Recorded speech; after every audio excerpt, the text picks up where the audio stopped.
phase is locked and ready to fire, sir. Illogical. Hello and welcome back to Federation Radio, a Star Trek podcast with your host, me again, Floyd. So, today is the final episode of Season 1, Operation Annihilation. Which, I have to say, again, and I know, again, this is an episode I forgot existed. And this episode is actually really interesting. I wonder if this is the basis of where the idea of the Borg originally came from. Because this is kind of a hive mind-like entity, although far simpler and in a different shape, but interesting. It is interesting the similarities between this and the Borg later. I sort of see this as like a precursor to the Borg. Now, this episode starts off with the crew coming into a section, and they're looking at star charts, and it shows a bunch of different stars. We don't really know exactly what they are, but it says 3 different civilizations across these star systems, all in a line, as if something was moving through, seems to have killed these people of what they can only describe as insanity.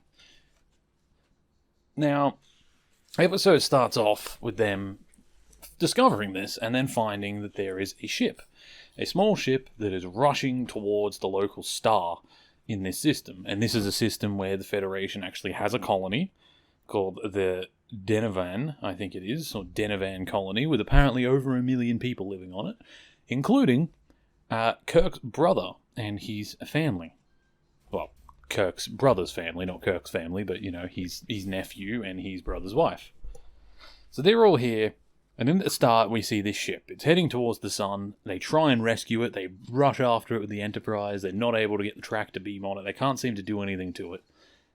And at the last second, because they had him on the radio trying to make contact with him, as he's heading towards the sun, the guy seems to change his mind.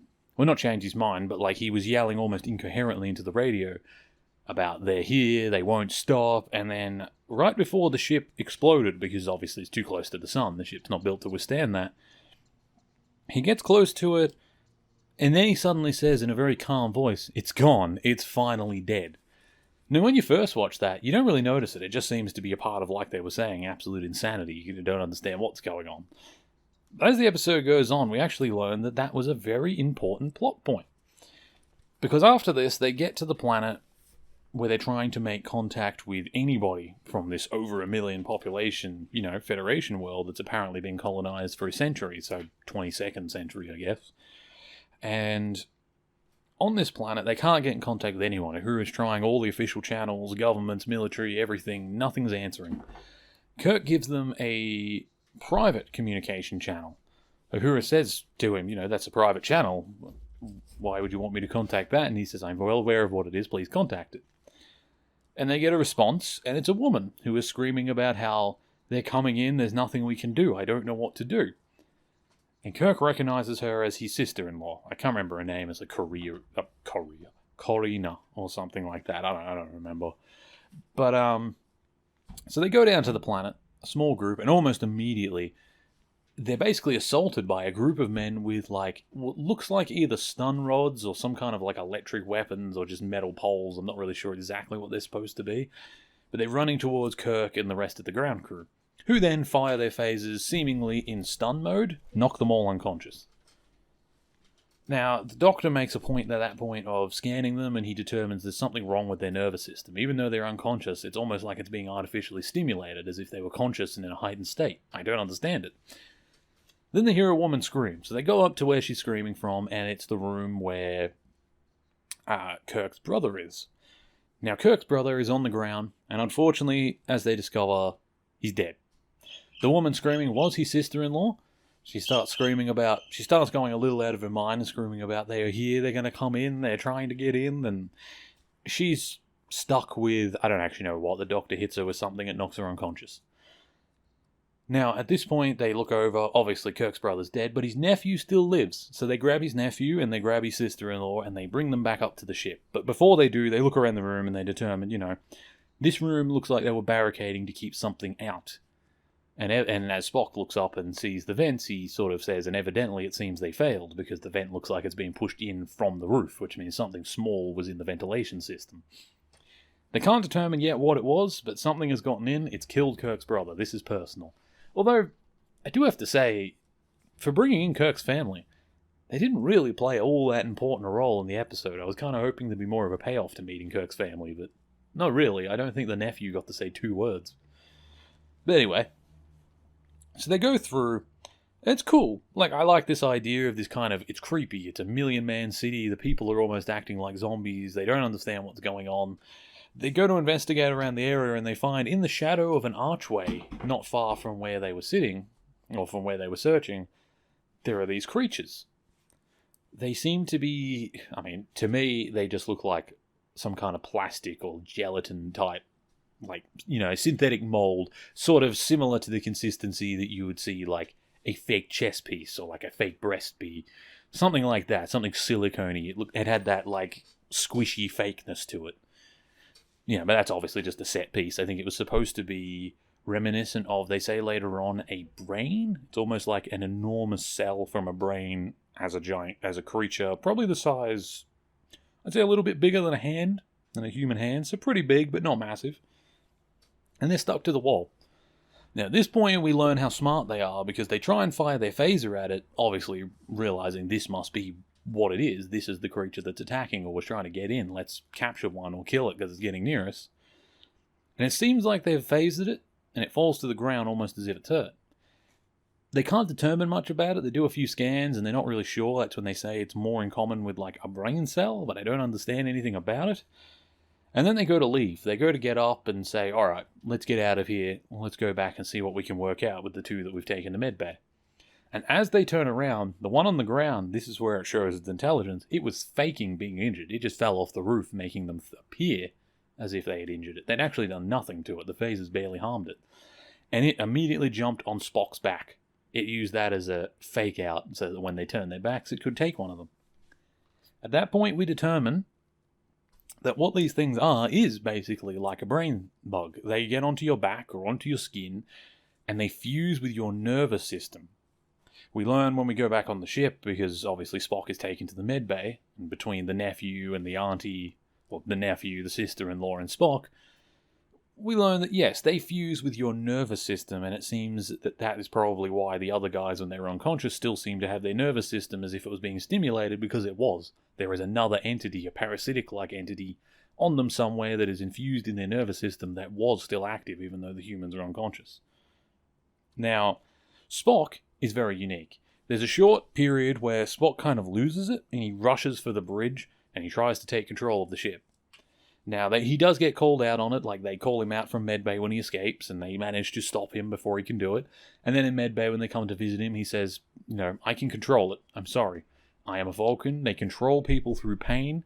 I am able to control pain as a Vulcan. I can stop their influence. I don't know for how long, but I can do it. Now, it was cool. I actually thought that was a really fun way to use his Vulcan, genetics, because we don't often actually get to see the advantage of it, but this is one of those episodes where, yeah, sometimes having someone who's not a human on the ship is a huge asset, because none of the humans would be able to resist once it attaches to them, which makes Spock a very unique individual in this situation. Now, we do get a sad scene in the medbay where he goes to see his sister-in-law, and she's pretty strong willpower to be able to resist something that is that far in her immune system. She basically gives us everything that she knows, even though it's giving her pain and she's screaming, and the doctor's giving her meds to try and lower her nervous system overall so it can't hurt her as much while she answers. But it's continually basically torturing her while she's giving answers.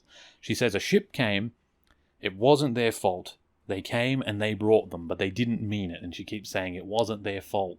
They get in your mind, they get in your nervous system, they use pain to control your actions. You lose yourself with them. And then she keeps screaming, and they keep injecting her, and it goes on for a little bit, and she's basically describing exactly what I said. They are a parasite, confirming everything we knew. And then she says, they've been making us build ships. Please don't let them. Stop them. Which probably goes to show this is probably what happened to the other 3 civilizations. They were each infected, and after they were infected, their brain bugs basically used the people to build ships to carry them to the next civilization, who at first would have let them land and been like, what's wrong? What's going on? How can we help? And then the brain bugs attack. And before you know it, that civilization is dying and building ships to go and infect the next one. Like the title says, Operation Annihilation. They are just annihilating one species after another, one planet after another. I would have liked to have gotten a little bit more about why. Because we sort of determined that not only are they parasites, but they're not individuals. It's more like they are each one of them is like a piece of a hive. It's like they are each separate brain cells attached to different individuals, but collectively are somehow still communicating as one whole, one being. Almost like a hive mind. Which is why I said they remind me of the Borg, because the Borg are sort of like that, but they're like that through synthetic machinery rather than organic parasitic like this. But it's similar. It's very similar, which is why I do actually think when they designed the Borg, they may have been rewatching or thinking about this episode. I'll be very interested when I get up to the Borg to compare them to this sort of thing. But, yeah, so that's what's going on with the creatures. They end up killing Kirk's sister-in-law. She tells them so much and resists the pain enough that eventually her body just gives out while she's talking with Kirk and she dies. Which is real unfortunate for the nephew, who now doesn't have parents, and as far as I remember, he's never mentioned again, so I don't actually know what happens to him. I presume Kirk looks out for him. I don't know if Kirk has other family, but, like, yeah. Unfortunately, Kirk's brother and sister-in-law both die in this episode, which is kind of sad for the captain. Now, they do determine, later on, when they're trying to investigate and work out what's happened, they determine we have two choices. This planet is full of people who are infected with a hive mind parasite that we cannot remove. Because McCoy tries. He opens up the nephew and he opens up Spock.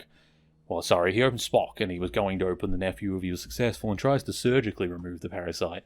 He ends up just cutting a sample of them off so that he can do some tests and more experiments on them, but then he closes Spock up and just says there's nothing more I can do. And he brings it to the captain and says what he found. He said it is all the way through his nervous system.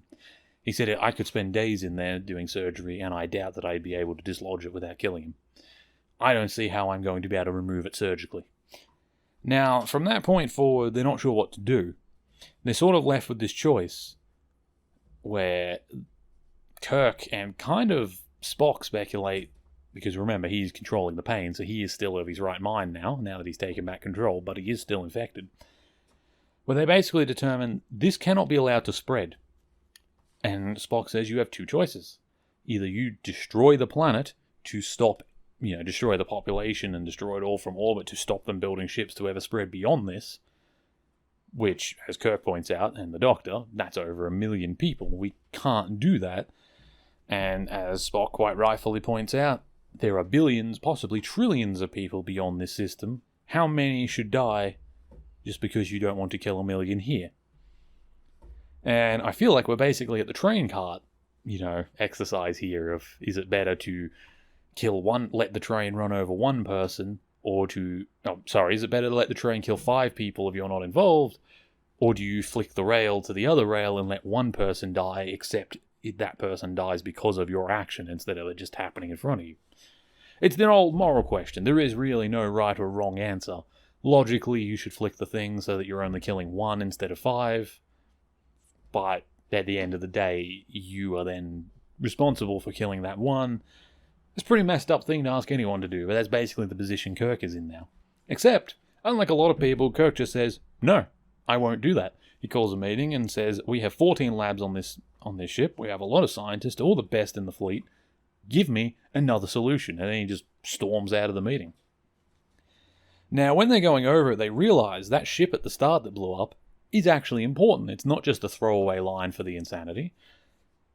It's, before he died, whoever was the captain of that ship said, it's dead, it worked. And that makes them determine something about the sun killed this creature before it killed the human host, which is something they can try and replicate. Problem is they can't get that close to the sun physically, of course, especially not with 1 million people, because that's basically impossible and it's dangerous. They can't bring the planet to the sun, and they can't bring the sun to the planet. So at first they do a bunch of tests in the lab, radiation and all sorts of other things that the sun gives out, trying to determine what it is that kills them. But as McCoy says, I've burned that creature with radiation 9 times what a sun puts out, and it didn't even harm it. That's enough radiation to turn your nephew and everyone on that planet to ashes, and this creature wasn't even affected. So they're left back with their 2 choices. Do we purge them? Do we quarantine them? What do we do? And then Kirk comes up with a solution that I kind of feel like Spock or McCoy should have come up with, because it's a star. They're like, what does a star do? And as Spock points out, it has gravity, it gives light, it has mass, and it has radiation. And of course, light. It's light. I say, seriously, all these scientists, all these labs, like, what are these people here for if none of them thought its sun, it releases light? How do you not think about light? Like, light and radiation are the two main things that exist about a sun. And you don't want to look at one of them? Like, after this, I'd hope there's a few sackings going on in those labs, because, come on, it's a star. How do you go past light? But it turns out light is the solution. The problem becomes that they determine that to actually destroy the creature might mean releasing enough light, almost as if you were in a sun, which to most humanoid beings would blind them. So the solution becomes, do we kill the people, or do we let them live blind? But without the parasites, because they'll be burned away by the light. Now, before they do this to the planet, they decide that we need to test it. So they test the light on the creature, one of the creatures that Spock had captured from the planet, and it works. Absolutely disintegrates it. But then they say, no, we have to run one more test. Just like on the planet, we won't have time to put goggles on all million people before we use this experiment. Which means someone has to have it tested on them while they're infected. So Spock, as a Starfleet officer, volunteers. He says, I am infected. I can sit in that chamber without any protective goggles, and I can take the full brunt of the light, and we'll see what happens to me. And, that's very brave of him, because he knows this could potentially blind him. This might not even work. Who knows what'll happen? So they do it, and it works. Kills the creature. Spock's fine, except he's not fine. He seems to find himself temporarily blind. Although, I kind of love this. Spock, I don't know whether he knew this would happen, but he sort of says something later that makes me think that he was aware that this was a pretty good possibility, but he didn't bring it up for some reason. And he mentions that because on the planet Vulcan, their sun is particularly bright, like a lot brighter than most people's stars, which means Vulcans have naturally evolved to be around that. And apparently they have an extra layer to their cornea that acts like a shield. It hardens over their eyes at times when the suns are sparking, and protects them. Either he forgot about that and didn't mention it when he first went blind and had McCoy and everyone else feeling extremely guilty for having him blinded under their command, or he just wanted to mess with them. And I tend to think he wanted to mess with them. I actually think Spock was just having a bit of fun there. Although he'd never admit to it, of course, because he's a Vulcan, and Vulcan don't do that. They have no emotions. Because I'm pretty sure that Vulcans as a species are just supremely good at sarcasm. But turns out it does work. And then after that, the worst part that makes them really guilty is McCoy realizes after that test, he goes over the results and he determines, oh god, I'm wrong. This did kill the creature, but I didn't need to use this spectrum of light. There's a different spectrum of light that is very similar that wouldn't have blinded people, but it would have still killed the creatures. I didn't need to blind Spock. This is my fault. And Spock points out rightfully, I told you to do this and I volunteered. I'm a scientist as well. This is just as much my fault. Do not blame yourself. And the captain agrees, and, they conduct the experiment. They use a few satellites, and they basically blast the whole planet with the same light, which kills all these creatures and cures people. Unfortunately, we didn't actually get to communicate with the creatures really at all. I would have been very curious as to why they're doing what they're doing. Like, they don't seem like they're just stupid killers. Like, these don't just seem like little parasites. They even sort of said they're a hive mind. So what was the hive mind's goal? Why were they destroying civilizations? Were they doing it on purpose? Like, were they trying to get somewhere and the people kept burning out the civilization before they could get to their goal?